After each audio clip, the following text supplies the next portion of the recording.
Hello, Mark Sturdy here with another roundup of our work this week, 7 days ahead, and the drama of the week leads us to pull back short term from many markets. We remain, however, excited by buying the dollar and selling the yen, and the reasoning there is there was a pre-existing trend in that direction even before the dollar started strengthening over the dramas in the Middle East, so that we're pushing on an open door there. Elsewhere, we are standing back. Let's just go through the main players. Dollar euro, well, we are a dollar bears long term, but that there has been a strengthening of the dollar back into this trading range. Were this to break beneath here, we would be interested, but at the moment it's in a trading range, stand back. There is the strengthening of the dollar, the weakening of the euro in this channel, but until it can break 114.73 or so, we're standing back. Dollar sterling is interesting, actually. The strengthening of the dollar here is clear, the weakening of the sterling, but nonetheless within a trading range. The dollar yen, we are bulls of the dollar, bears of the yen. And that's because we were already bulls of the dollar, bears of the yen before, because of the completion of this triangle. There is the triangle. We have the triangle held, the market drifted back, and now is, with the strengthening of the dollar, it's accelerated away. Anxious dollar bulls will wait for 158.87 against the yen to break, and there'll be fresh buying on a break of that. Sterling euro actually is quite interesting too. There's a possibility of a head and shoulders reversal, sterling strengthening along as it tends to be. When the dollar goes strong, sterling goes strong against the euro. Were this pattern, let's look at it in more detail, here to complete on a break of 115.80, there might be further sterling strengthening to come. Stocks. We think the long and medium term trends are in place still. Here's the US. It has come off.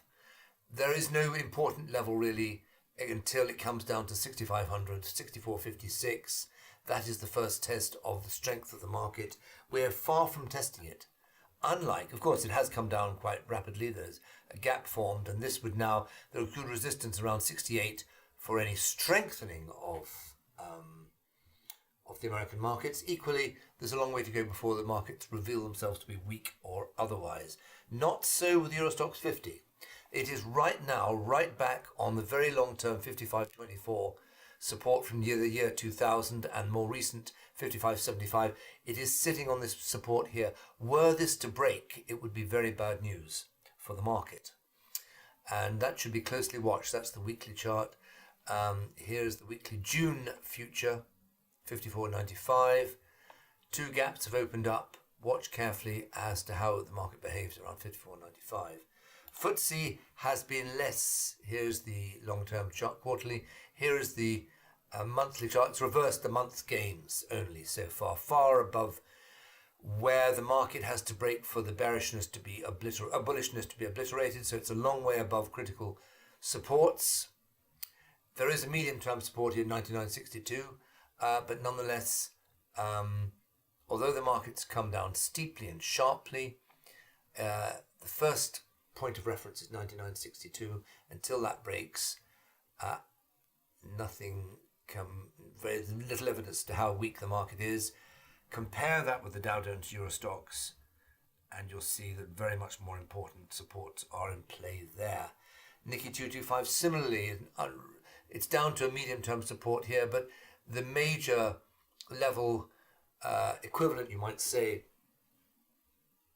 or similar to the long-term support of the Eurostoxx, is way back to the 1980s, 39,600. We're miles away from that. So the overall structure of the market is not under threat in the same way.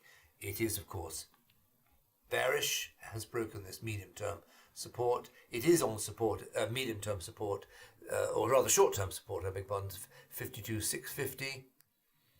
But that is a different pattern from that which exists in Europe.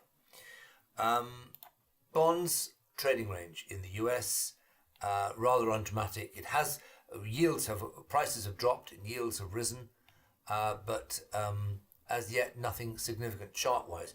Not so in the German Bunds. Rather like the EuroStoxx, European index. This has now shot up to a very significant level, the German Bund. Yield-wise, it's at its highest it's been for a very long time and is testing the prior highs of 287, 288 from back in 2023. Were this to break, it would be a significant move on the week. A close above 288 would be important and impressive and suggest further higher yield rises. And price-wise, the market's come down sharply. It needs to break beneath 125.90 for this market to get downside momentum price-wise, upside momentum yield-wise. So watch that carefully, very short term. Gilts are similarly looking bearish, rather like the German Bund. It too has risen to levels where it hasn't been since 2023. 467, 484 are the levels. A break above 84 would be a major break and needs to be carefully watched. Price-wise, it's broken in the short term, the June futures, beneath 89.79, suggesting there's good resistance above the market now. Here's the daily yield chart. It's in a channel. A clear break above 479 would be impressive, or this diagonal. The lead indicator, as with the stocks in the bonds, is the European bond market or the German bond market, which should be closely watched. Let's just remind ourselves, the market's been up here around the 280. These yields has been there once, twice, three times before. A break of those levels would be important and would establish support beneath the market and tend to drive the market on higher. Oil, well, this is the quarterly market. We see here the quarterly chart. You'll see here that 105 is the critical high up here, top of the range. Needs to be carefully watched. A break of that suggests very much higher, up to the prior high of about 140 or so. Looking near term, 105 is the critical level. It's obviously jumped dramatically. Little within this to understand chart-wise or draw conclusions, except to point out, of course, 1-2 gaps so far. Very often gaps happen in threes. We haven't a higher gap still might suggest the end of the bull move under the 3-gap rule, as it were, but we haven't got there yet. Nor until we've broken 105 have we really broken out of the long-term trading range. Gold. It's a bull market. There has been a testing of support in the last some 6 weeks ago. It bounced dramatically. We're closing up at the highest it's ever been. This is the day chart. Since it tested that support and bounced, it lacks clarity. Stand back. Thanks very much.